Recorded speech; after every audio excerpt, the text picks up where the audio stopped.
सभा में भाग लेने जा रहे हैं और 2 दिन का हमारा कार्यक्रम है।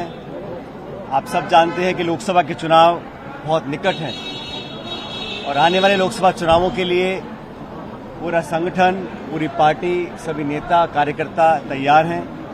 इसी का जायजा लेने के लिए संगठन को और दुरुस्त कर लोकसभा चुनाव के लिए तैयार करने के लिए और पूरे प्रदेश भर में जो कांग्रेस का कार्यकर्ता है उसको नए जोश के साथ चुनावी मैदान में उतारने के लिए हम सब लोग यहाँ पर आए हैं। ये इस राज्य की जिम्मेदारी अखिल भारतीय कांग्रेस कमेटी ने हम सबको दी है। मुझे पूरा विश्वास है कि आने वाले लोकसभा चुनाव में हम दुगनी ताकत से वापसी करेंगे और भाजपा ने जो बातें बोलकर ये चुनाव जीता है उनकी जवाबदेही हम तय करेंगे, उनकी अकाउंटेबिलिटी फिक्स करेंगे और एक मजबूत विपक्ष जो हम लोग हैं उसका एहसास जनता को जरूर होगा। नौजवानों को, किसानों को, अगड़े पिछड़े, दलित, अल्पसंख्यक सब लोगों को साथ लेकर हम लोग आगे चलेंगे।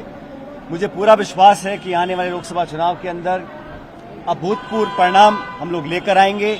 एकजुटता से पूरे प्रदेश के अंदर कांग्रेस पार्टी काम करेगी, इस संकल्प के साथ हम लोग यहाँ पर आए हैं। राहुल गांधी जी का भी जो यात्रा शुरुआत होगी 14 तारीख को, उसका भी आगमन छत्तीसगढ़ में होगा, उस पर चर्चा करेंगे। और कल प्रदेश इलेक्शन कमेटी की मीटिंग हमने रखी है, जो अलग अलग लोकसभा क्षेत्र हैं वहां से फीडबैक लेंगे और आने वाले उम्मीदवारों के चयन को लेकर भी हम मंथन इस दौरे पर करने वाले हैं।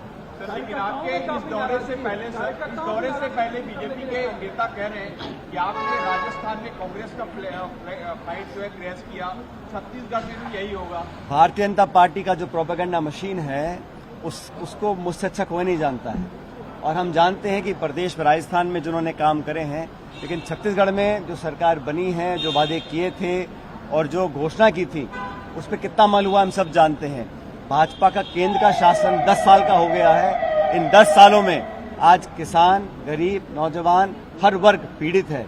जो काम इन्होंने किया है सिर्फ भावनात्मक मुद्दों को प्राथमिकता देकर वोट लेने का काम तक करते आए हैं। भाजपा को एक्सपोज करने का काम और लोकसभा में तमाम आकलन आप लोग आ रहे हैं, उसके विपरीत परिणाम आने वाले हैं। कांग्रेस एकजुट है और कांग्रेस की एकजुटता अगर कांग्रेस के कार्यकर्ताओं, जनता के बीच में पहुंच जाएगा वो मैसेज, उतना ही बहुत है हमारे लोकसभा चुनाव जीतने के लिए। अयोध्या भी नहीं जा रहा है, राम मंदिर को लेकर अयोध्या बोलिए ना। जो नतीजे आए हैं, वो एक तरह से कांग्रेस को हराने वाले नतीजे हैं। इसके बाद आप नहीं कह रहे कि लोकसभा को नहीं, मैं बात मानता हूं विधानसभा के चुनाव जो परिणाम आए उसकी उम्मीद हमें नहीं थी। हम समझते थे कि हम दोबारा चुनाव जीत कर सरकार यहां पर बनाएंगे। बहरहाल चुनाव में हार जीत होती रहती है, लेकिन इस चुनाव से कांग्रेस कार्यकर्ता कोई पराजित महसूस नहीं कर रहा है, क्योंकि हार जीत राजनीति का 2 पहलू होते हैं।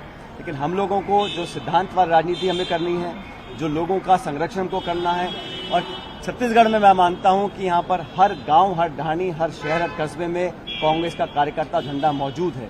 हमें उसे एक्टिवेट करना है और समय बहुत कम है लोकसभा चुनाव के लिए, इसलिए आज से हम लोग पूरी तैयारी के साथ जुड़े हुए हैं। नई टीम हमारे पास है, बुजुर्ग अनुभवी नेता भी हैं, नौजवान नेता भी हैं, सबको मिलकर लेकर चलेंगे। और हमारी जो अग्रिम संगठन भी हैं, महिला कांग्रेस है, यूथ कांग्रेस है, सेवा दल है, NSUI है, इन सबको साथ लेकर आगे से लीड करेंगे और परिणाम कांग्रेस के पक्ष में आएंगे। कांग्रेस को राम मंदिर जाने का इन्विटेशन मिला है, लेकिन मना कर दिया। देखिए, इस पर कांग्रेस पार्टी का स्पष्ट एक स्टेटमेंट कल आ गया है और मैं हमेशा इस बात को कहता आया हूं कि राजनीति और धर्म को अलग अलग रखना चाहिए।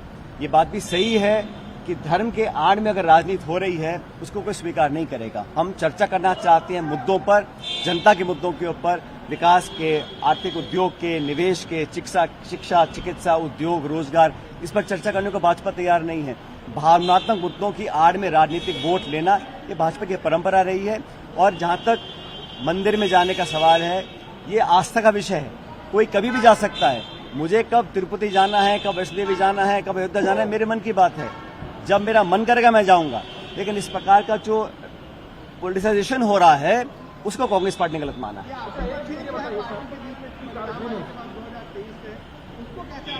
दोबारा बोलिए।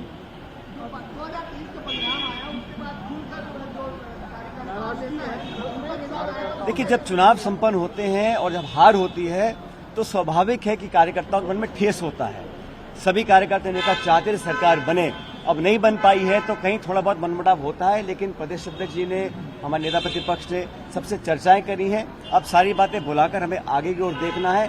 अब लक्ष्य ये है कि देश में कांग्रेस और इंडिया अलायंस कैसे मजबूत होगा। हमारा सीट का बंटवारों की चर्चा दिल्ली में चल रही है, बहुत जल्द रूपरेखा तैयार होगी और पूरा इंडिया अलायंस मजबूती से चुनाव लड़ेगा। और जहां जिस स्टेट में, जैसे कांग्रेस, यहाँ दो पक्षी दल हैं, भाजपा कांग्रेस, तो हम लोग छत्तीसगढ़ में सब सीटें जीतने का कोशिश करने वाले हैं और पूरी इंडिया अलायंस एकजुटता से चुनाव लड़ेगी और 24 के चुनाव में इंडिया अलायंस सरकार बनाएगी।